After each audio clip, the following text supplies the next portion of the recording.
Shalom, shalom. Peace. You know who this is? Maybe you don't. It's cool. Hey, so I was checking out Genesis 15 again after speaking with the elder who drops a lot of knowledge, man. But, we always got to check each other and make sure we on point and that we understand things. And, if it's not time for the understanding, then, we'll just have to, pray on it, seek understanding since we all coming together again. It's a beautiful thing. But the elder told me that in Genesis 15:13, where the Most High reveals to Abram that his seed will be strangers in a land that is not theirs, and they shall serve uh, them, and they shall afflict them 400 years. He told me that that actually was fulfilled in Egypt. There's a number of reasons why I used to think that when I began this journey, but as things have become more clear to me, I don't hold that as the truth anymore. Um, we can talk about the Pharaoh who rose, who knew not who Joseph was. That would have had to been quite some time, and the whole sojourn of 430 years.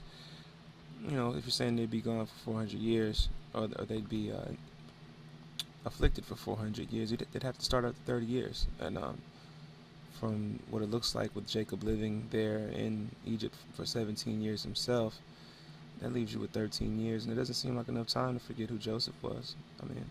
But of course, that's a good conjecture, but let's just get deeper into this script and see exactly what's going on. All right. I've been studying scripture on a different level for a minute in terms of the structure in which it's written. And what I found is that there's a few different type of styles, and they have different names. And the one that I want to talk about right now is chiastic structure. That's Chiatic. Chiastic.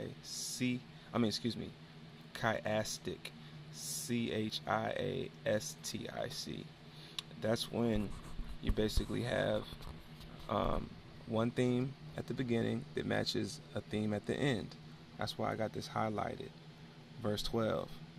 I'm gonna show you what I mean. We're starting from 12, and 12 and 17 are like the outer boundaries of this chiastic structure, and I'll show you what I mean. It says, "And when the sun was going down, a deep sleep fell upon Abram, and lo, a horror of great darkness fell upon him." Darkness. Verse 17. "And it came to pass that when the sun went down and it was dark, behold, a smoking furnace and a burning lamp that passed between those pieces." Alright. So that would mean the next verse, being 13, should match up with the 16th verse, right? Okay, this is where it gets interesting. 13. "And he said unto Abram, Know of a certainty that thy seed shall be a stranger in a land that is not theirs, and shall serve them, and they shall afflict them 400 years. 16th verse. "But in the fourth generation they shall come hither again, for the iniquity of the Amorites is not yet full." Okay, so what do we have here? 400 years of 400 years of affliction, and when they have a fourth generation. So is there any way we could connect 400 years to fourth generation? Sounds like some kind of clue.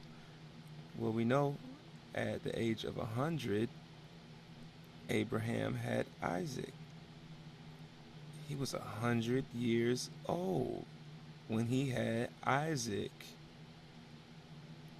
4 generations would be 400 years in this scenario. Wow.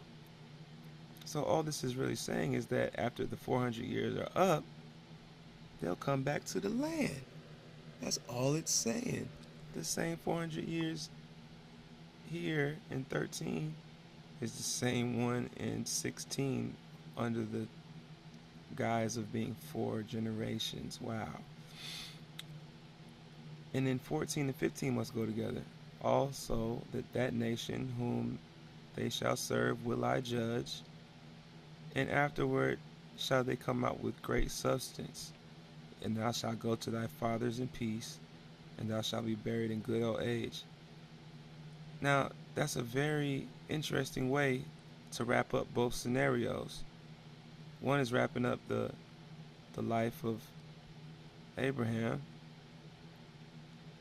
showing that him, he'll be dead in a good old age. And one is basically talking about the end of the captivity. So they're both talking about the end of things in a different way. And one came to pass.